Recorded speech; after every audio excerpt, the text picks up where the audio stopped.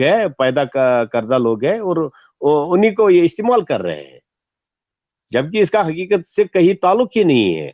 کل پرسوں جو ایک پولیس مین, بدقسمتی یہ ہے کہ کشمیری, چاہے پولیس والا مرے وہ بھی کشمیری ملیٹنٹ کے نام پہ مرے تو وہ بھی کشمیری مخبری کے نام پہ مرے تو وہ بھی کشمیری مجاہد کے نام پہ مرے یا سول کے نام پہ وہ بھی کشمیری, مرنے والا تو یہ کشمیری ہے. تو اس پہ انہوں نے کہا کہ یہ تو ISIS نے یہ کاروائی کی ہے. تو ہو سکتا ہے یہ ان کے اپنی ایجنسی کی کارستانی ہو, یہ کچھ اور مسئلہ کرنا چاہتے ہیں تاکہ دنیا کو یہ باور کرا لے یہ جو اب مسئلہ کشمیر کا یہ مسئلہ نہیں رہا, بلکہ یہ ISI یہ دنیا کی دہشت گرد تنظیمیں چلا رہے ہیں. دنیا میں امن بانٹنے والے ہی دہشت گرد تنظیمیں چلا رہے ہیں دوسری طرف, تاکہ دنیا کے امن کو خراب کیا جائے. جہاں تک کشمیر کی بات ہے, اس کا تو ٹوٹل فیٹ اور سسٹم ہی الگ ہے. یہ تو اگر عالمی دنیا, ہندوستان, پاکستان, جو کشمیریوں کے ساتھ وعدہ کیا گیا تھا کہ آپ کو پلیبیسائٹ دیں گے, رائٹ آف ریفرنڈم دیں گے, اگر وہ نہیں کرتے تو ظاہر ہے پھر یہ چیزیں تو ہوں گی نا, وہاں پہ لوکل ایجیٹیشن, وہاں پر یہ ساری چیزیں تو ہوں گی. جی بالکل, ہندوستان نے آج تک یہ کوشش تو کی ہے نا کہ مسئلہ کشمیر کو ہم ایک دہشت گردی کی لیبل لگا لے, تاکہ یہ کہے کہ یہ دہشت گردی ہے اور کچھ نہیں ہے, اس کے آزادی کے ساتھ کوئی تعلق نہیں ہے, لوگ یہاں خوش ہے. لیکن بدقسمتی ایک میں بتاؤں گا آپ کو, یا یہ بھی لوگوں کو پتہ چلنا چاہے, یہاں جو آزادی مطلب اس وقت آپ دیکھ لیں قتل عام ہو رہا ہے ریاست کے اندر, لیکن بدقسمتی جو ان کی کٹ پتلی حکومتیں ہیں اس وقت جو ہمارے یہ عوام کو جو مرگی آتی ہے نا, یہ جو ووٹ ڈالنے نکلتے ہیں, اگر یہ مرگی نہ آ جائے ہمارے عوام کو تو مجھے نہیں لگتا ہے ہندوستان نے, آپ جب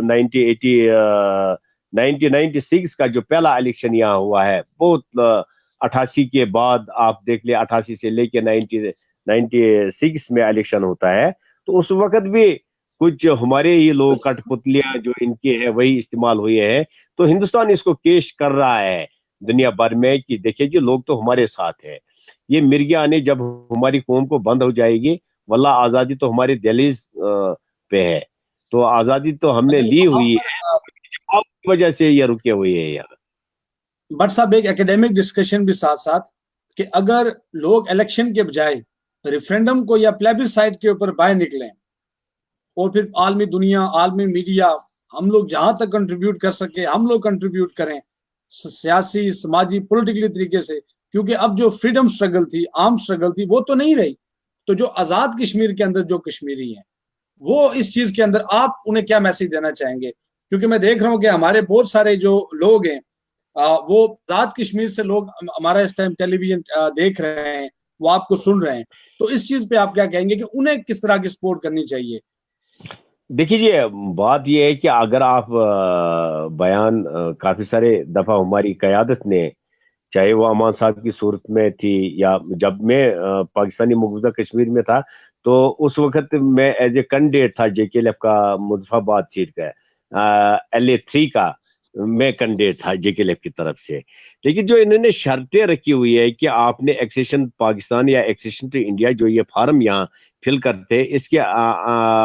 انڈر رہتے ہوئے آپ الیکشن میں حصہ لیتے ہیں, تو ان کو ہماری حال ہی میں نوجوان قیادت محمد یاسین ملک صاحب نے بھی ان کو چیلنج کیا ہے کہ جی اگر آپ کہتے ہیں یہ الیکشن کا ہی مسئلہ ہے, تو آپ دنیا کے کسی آزاد فورم کو لائے, آپ یونائٹڈ نیشن کو لائے, اور لوگوں کو کہیں گے کہ آپ ووٹ دے دیجیے, آپ آزادی پسندوں کو ووٹ دے, آزادی پسند ووٹ مانگنے آئے ہیں, ووٹ لینے آئے ہیں, اور ایک مطلب پورے ریاست جموں کشمیر, گلگت بلوچستان, پاکستانی مقبوضہ کشمیر, ہندوستانی مقبوضہ کشمیر کے اندر ہم تو یہ ڈیمانڈ کر رہے ہیں, ہمیں کیوں نہیں آنے دیتے ہیں, یا اپنے شرائطوں کے ساتھ آپ کو الیکشن میں لا رہے ہیں, اور پھر ان سے کیا توقع آپ رکھ لیں گے کہ کل یہ بات مان بھی جائے, اگر اس میں کوئی آپ کو آزاد کوئی فورم نہیں ہوتا ہے, کوئی یونائٹڈ نیشن نہیں ہوتی ہے, یا اگر آپ یہ یونائٹڈ نیشن کوئی کسی سول سوسائٹی کو, دنیا کی کسی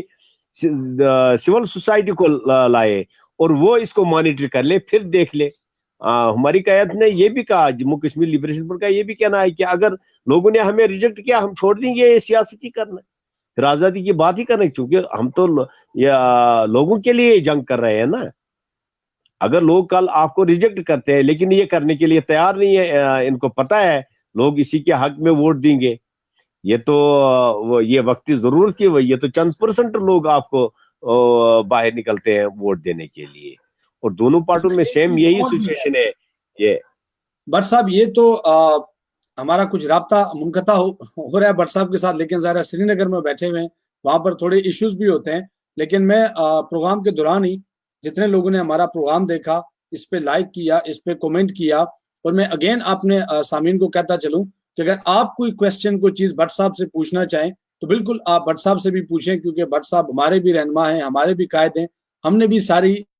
یہ چیزیں جو اپنے قائدین سے سیکھنی ہے، اپنے بڑوں سے سیکھنی ہے.